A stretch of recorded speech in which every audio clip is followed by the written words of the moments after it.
Toby Tortoise Returns is the 1936 short, directed by Wilfred Jackson. It's actually one of the silly symphonies, and we've previously met these characters in The Tortoise and the Hare in another 1936 short. And this time they're not having a traditional race, they are actually fighting in a boxing ring. They're having a boxing match, and we actually have all kinds of different characters from other silly symphony shorts. We have Elmer the elephant, who is adorable. We have the Wren from Who Killed Cock Robin.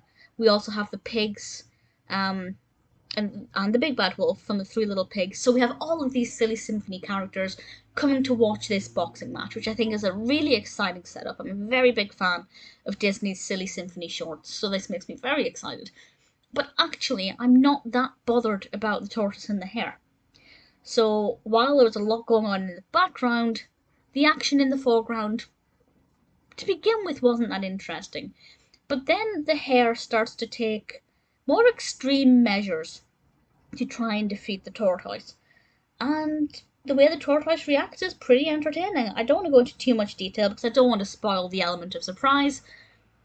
But I will say, just don't expect the traditional fisticuffs. But also, the rabbit bending over with a boxing glove on its fluffy tail. Fantastic bit of animation that truly amused me. Having the other characters in the background and also sometimes in the foreground interacting with the tortoise and the hare made it a lot more interesting. It could have been, just a basic setup of some generic, nondescript audience members with the boxing match, but it wouldn't have been as fun or as exciting for me personally. Or indeed, had I watched this first, if this had been, say, the first silly symphony I ever saw, I wouldn't have had that connection with other elements of it.